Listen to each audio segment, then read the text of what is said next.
There. Greetings, everybody, and welcome to the Metal Magdalene with Jet right here on Metal Messiah Radio.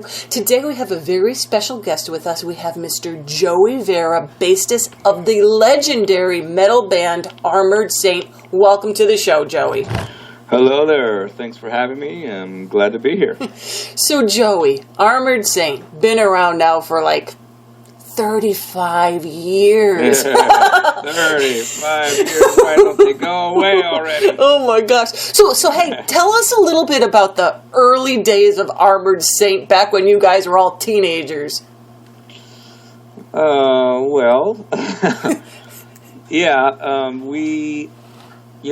We were probably around 19 when we all got together and started this thing, and at that point all we cared about was scoring some pot, scoring some beer, and going into a rehearsal room and jamming out on some Iron Maiden and Judas Priest songs.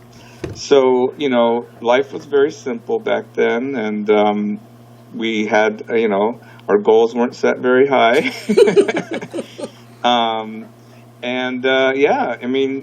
We got together. We'd been friends forever. I've known John and Gonzo since we were 9 years old.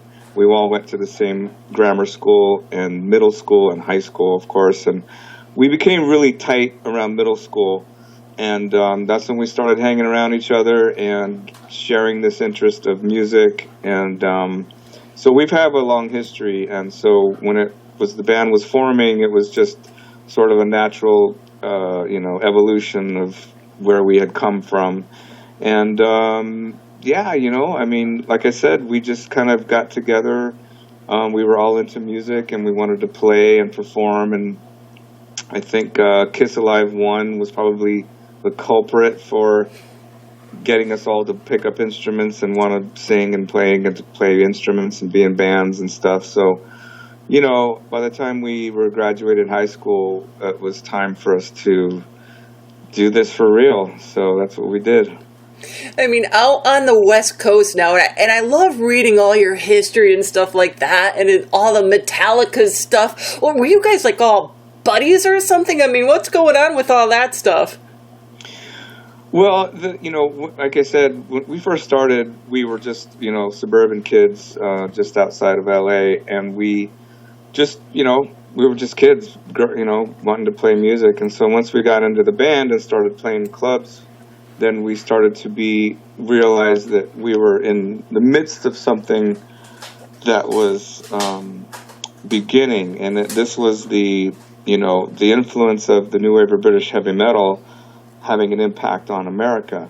And so, being in Los Angeles at that time, you saw a lot of other bands and a lot of like-minded people also doing the same thing we were into. So it was a pretty cool scene to be in the beginning, because before then there was no heavy metal. People kind of forget that. They think this has been around forever, but it hasn't really. And it was a trip just being there, because we were so young and naive, and everybody was basically. So we started playing shows in clubs, the Troubadour and the Whiskey and the Roxy, and we were playing with bands like Rat and Wasp and, Black and Blue, Steeler. I mean, all kinds of these, everybody was playing at the same time, and we're all playing clubs. No one had a record deal yet, and it was just happening. The thing with Metallica was that they started right around the same time we did, if not maybe 6 months prior to us. But that 6 months is big, but by the way. And by the time they were starting to play shows, they basically got disillusioned with the LA scene. Mm-hmm. They saw even back then, before it even became a hair metal scene. This was before that. We're talking like 82 here, 81, 82. They saw that it wasn't a place for them. So that's when they left and they went up to San Francisco. But up until, when they were in Los Angeles, we had we had known each other, but we never played a gig with them in LA at that time. It wasn't until they moved to San Francisco that they invited us to go up there, and we played a few club shows up in San Francisco with them about a year and a half later, about 83 or 4 or so, 83. And so it was, that was the sort of timeline with us and Metallica. But it was, the West Coast was certainly it was a trip to be here back then. I mean, you didn't know that it was going to, we'd be talking about this 35 years later, and it would be this, like, the impact that scene had on everybody since then. It's astronomical to think about it. But back then, you just thought it was normal. You're like, hey, this is cool. People like Iron Maiden too. Isn't that cool? I mean, that's the extent of it back then. So. And Joey, it's just kind of fun for me too, because I was around during that time myself, but just reading things like, how they wanted John to come sing for Metallica because James wasn't comfortable, and then later on, when Cliff passed and they invited you, and I'm thinking, and I'm entertaining in my head, Joey, what Metallica would have been like if John accepted and was their singer, and if you accepted and was their bass player. Do you ever think about shit like that? Well, yeah, I mean, I do, because people bring it up, and I certainly don't, certainly don't dwell on. No, but it's kind of fun. People do ask me, and they ask me, how would happen? What would it be like? And I mean, there's a lot of questions that go on like that. I mean, certainly Metallica would not be Metallica if they would have gotten a lead singer back in the day, and if James wasn't the guy. I mean, they'd be we wouldn't be talking about them maybe right now. No. You never know. Who knows what could have happened. Same goes for me being in the band. Same goes for, what if Cliff never passed away? I mean, they would be a completely different band at this point. Very true. I mean, I don't think I couldn't see Cliff letting them go through that whole period of making Lula and the makeup and stuff, and there's no way that he would let that happen. No, I don't think so. So there's a lot of things that entertain what ifs, but things happen the way they're supposed to, and sometimes it's unfortunate the way some things happen, obviously, but they just happen because they happen. That's life, and it's all good. Do you ever miss those old days? I mean, it's so different than it is now. I mean, with magazines, everything was magazines back then, and you were like rushing to the store with your money to buy a magazine and trading tapes and all that kind of stuff. So different than now. Ever miss those days, or are you happy to progress? No, I'm sentimental towards that too. I miss that period of time when it took a lot out of you to be a fan of music. You really had to make an effort to go seek stuff out. We used to have a local record store in Pasadena called Puba's, and that was the place that had all the killer imports. You could buy great used LPs, and they had all the new imports. It was the only place we knew of where we could buy Kerrang! Magazine. So we would, it was far. It wasn't exactly around the corner from us, so we had to make an effort and drive there. It was like a 20-minute drive or something, and you had to actually go there and stand there and rummage through all the LPs and the magazines. And nowadays things are so quick and easy for people. They could do it on their phone at this point, for Christ's sakes. Forget about computers. I mean, now people are just looking at their phones and looking at stuff and getting stuff and listening to music on their phones. And back then there was much more of a ritual that was involved, much more physical, and you enjoyed doing it with other people. You'd get together and play records, or you'd share magazines or whatever. And I mean, I miss that part of it. I mean, I don't necessarily miss being young per se, and being I mean, it was, part of me is still there. Part of me never really grew up, but for the most part, I've been embracing aging, and I'm okay with that. I think there's a great thing about getting older and learning and being smarter and all that stuff, having all this experiences, would never trade it for the world. But I do miss what you're talking about specifically, that sort of ritual. Yeah. The ritual of just how you engaged with music. And the ritual, there is no ritual anymore. It's just plug in your phone to your ear and that's it. And, right. And I think that's pretty shallow, and I think it sucks, but what are you going to do about that? You can't. Well, especially when you try to explain it to somebody that's younger, they can't even understand. You know, I mean, it was just so much fun. It's like you would plan for the week. You know what you're going to do with your money on the weekend. You know, you're going to go buy these magazines and all that kind of stuff. So Joey, what was it like for you the first time you saw yourself in one of those magazines? Well, it was pretty exciting, obviously. You know. Especially a magazine that was printed over in Holland or in Germany, you know, and you just look at that and say, oh my, wow. I mean, that's, you know, you're in the same, so you find yourself on the same pages as some of your heroes and inspirations, you know, Motorhead, Def Leppard, you know, Saxon, and, you know, Iron Maiden and Judas Priest, and you're like, oh my God, I'm in the same magazine. It's amazing.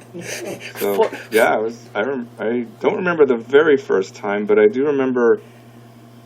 I think maybe the first time was if I think about it, it was probably when we in early '83 we had just finished recording our 5-song demo, which eventually turned into our first EP that came out on Metal Blade, but. We had a 5-song demo, and back then, as you remember, probably you said you were from back then, but you remember we used to do tape trading, and tape trading was big among all the, you know, you could be a fan or you could be someone that worked in a fanzine or a magazine, and you would correspond with other like-minded people, and you would trade different things that you got turned on to, whether they were local to you or they were, you know, national or whatever. And so we sent our tape in to Kerrang, and they actually reviewed it, and we were like, oh my God, they're reviewing our, you know, it's 5-song cassette, you know. And so that was probably the first time that we appeared in print and overseas anyway, and that was a pretty awesome thing. And you know, being in this band for so many years, a lot of touring. I mean, are there any specific tours or shows that really super stand out for you? Oh, you know, a lot of them do. Not one in particular, really. I mean, we've had so many great different experiences and meeting other people, and some of them are heroes of ours, and some of them are people we became friends with, you know. I mean, they really are. They're all something special, you know. From the get-go, it was, you know, our very first tour was with Quiet Riot and Whitesnake, and we were just a bunch of young punks, you know. First time out of the state on tour, didn't know what the hell we were doing, and we're playing in arenas, and it was like we were just in La La Land, pretty much. But we were sharing the stage we're so much fans of Quiet Riot, you know. But Whitesnake, I mean, this is the Slide It In tour. So Cozy Powell on drums, David Coverdale, of course, John Sykes was playing guitar, Neil Murray playing bass. I mean, it was just like, we were just like dumbfounded every single night.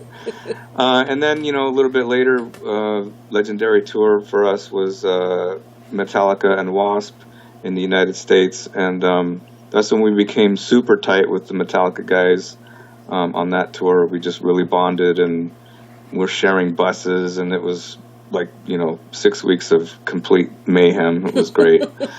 But then we've done a lot of stuff. I mean, we've been to Europe many times. A lot of the festivals in Europe are just really fantastic to play. They're super well organized, and the fans overseas are just super, super enthusiastic. And, you know, I mean, we've done all the shows that we do are always great. This tour we just finished was great. You know, that we just finished up with Queensryche, and another bunch of great guys. I mean, they've been friends with them for several years now, but this is the first time Armored Saint's ever done a you know, lengthy tour with them, and they just treated us like gold, and they were just super accommodating, and great bunch of guys, a great band. Obviously, I'm a big fan of Queensryche anyway. So a lot of fun. I mean, just they're all great. You know, it's I probably have a good memory about almost every one of them. So it's hard to say. You know, well, that's a good thing. As long as you don't have bad memories about every one of them, I think that's probably a good thing, Joey. Well, you know, I mean, look, to be honest, I've been on some shitty tours too. 35 years. 35 years. It's inevitable. It's inevitable you're going to have a tour that is just wrong, and your band's fighting, and you're playing dumps, and, you know, no one's showing up, and, you know, the weather's shitty. I mean, you know, it just goes on and on and on, and it's just life, you know. It's going to happen. But the funny thing is about those, in particular, we had a tour like that right before the Symbol of Salvation record was released, and it was a short tour. It wasn't very long, but it was just terrible. I mean, we were fighting, and the weather was bad, and nothing was organized, and all this stuff's falling through the cracks, and you know. But we look upon it now, and we laugh so hard about it. We just say, remember that time when you called this guy out an asshole, whatever, and you fist fight, whatever. And we totally laugh about it now. So it made for great stories. So I will say that. And the band has really been through a lot. I mean, you lost your guitarist, you know, Dave, John left, you know, the whole Anthrax thing. Nobody knew what was going to go on after that happened. You know, the band disbanded. You kept being busy with all your stuff, with Fates Warning, Lizzie Borden, and God knows what else. So really, we all thought that was the end of that. You were busy with your stuff, John was busy with his stuff, and then lo and behold, you came back. So why did you decide to, you know, get all back together and reform, even though we're glad you did? Yeah, well, it was, you know, it was kind of it was a bit of a strange thing, and it just sort of gradually progressed into that. But when John left, you know, he didn't say, like, fuck you guys, I'm out of here. It wasn't like that at all. It was just like it was something he had to do, and I gave him my blessing, and we were super cool about it. It was all good. But he actually said to me at one point, he says, at some point we're going to work together again. And so that's an open door, and it doesn't necessarily mean anything. In fact, 2 years after that time he said that to me, we did work together.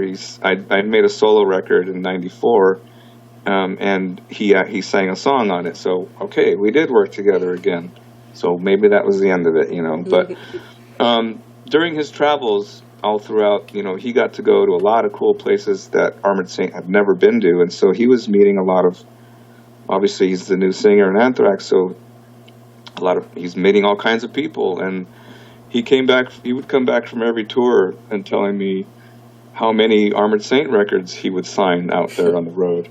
And he would report to us, you know, like, dudes, there's like so many fans out there that, you know, they want to know what's going on. They want to know if we're ever going to do anything again. And, you know, we obviously, you know, he's still on Anthrax, but the point was that there was a lot of fans who still followed the band, and they were still interested in hearing more music. So, you know, we'd come back from that and have those discussions. And then I started to see it when I joined Fates in '96, and I was touring Europe a lot at that time. And same thing for me. I'd see Delirious Nomad record with John's signature on it, and nobody else's.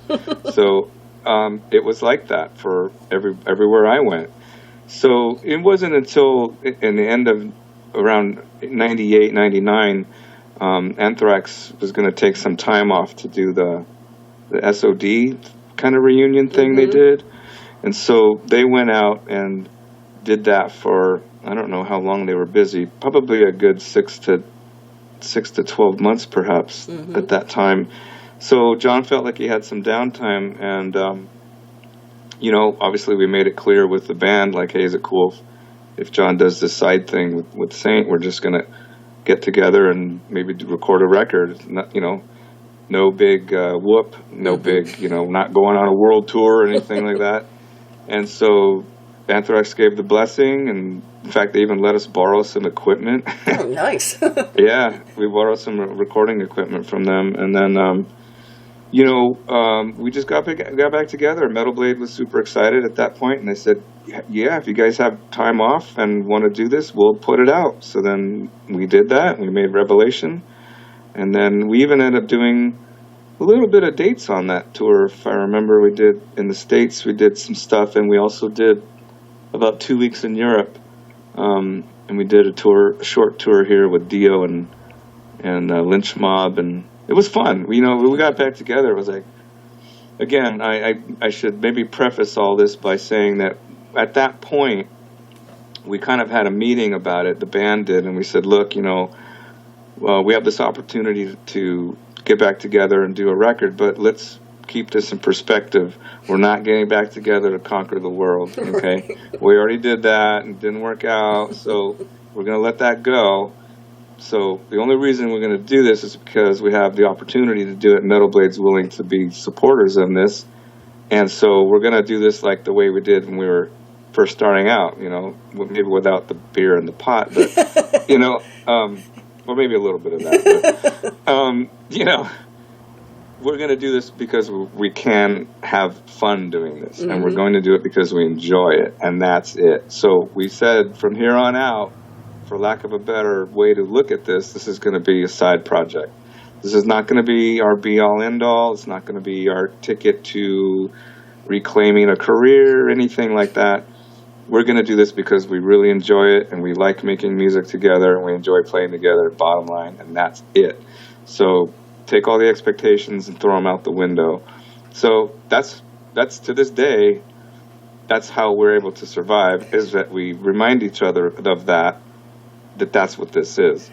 And when you do that, it seems like you could have more fun at it too now. There's no big... It's great. It's great. There's no pressure that we put on ourselves. There's no expectation. The label still lets us work in this manner. I mean, we only make records when we really feel like it. I mean, I hate to put it like that, but it's kind of true. Mm-hmm. We're not on a schedule. We don't have anybody saying to us, yeah, like, your record cycle's finished. Now go back and write the next record. We don't have that. We don't have any of that. So it's a great freedom that we don't take lightly. We cherish that, because I can't think of any other band that maybe that can have that kind of a freedom, unless you're like Madonna or somebody. But I mean, who works like that? Not too many bands, especially at our level. Mm-hmm. It's a really, really precious thing that we really appreciate. And throughout your career, multiple albums, EPs, toured all over the place. Your last live album you guys did was in '88. So what was it that made you guys want to do this newest live album that's going to be released on Metal Blade February 24th, and it's called Carpe Noctum, and it's live. So tell us about it. Well, that came about, again, kind of unusually. At the time, we were touring in Europe. Specifically, we were in Germany in 2015, and we had a couple of opportunities to record record live the shows. Two different venues, and we had the opportunity to basically document the shows. And we said, sure, why not? We're here. Let's record it. We're on tour. Do it. But at the time, it was no intention of making this into a live record. It was more like, we got this in our back pocket. We can use it for something down the line, maybe bonus tracks for something later. Mm-hmm. Who knows? And fast forward until fall of this year, when we're getting ready to go out on the Queensryche tour, and the label basically came to us and said, look, this is a high-profile tour. We think that it might be a good idea to have some kind of a bridge product between studio records to help promote the tour and have give you guys more visibility and help like I said help the tour promotion, and also give us something new to talk about. Thought it was a good idea. Said sure, that sounds cool. And they said, well, we got these. Remember those live shows you did? Well, maybe we should mix a few of those songs and release them maybe as an EP or something like that. And then they brought us up the idea of incorporating this pledge campaign, Pledge Music, which was alien to us. We didn't know, have never done it before, didn't know what it was.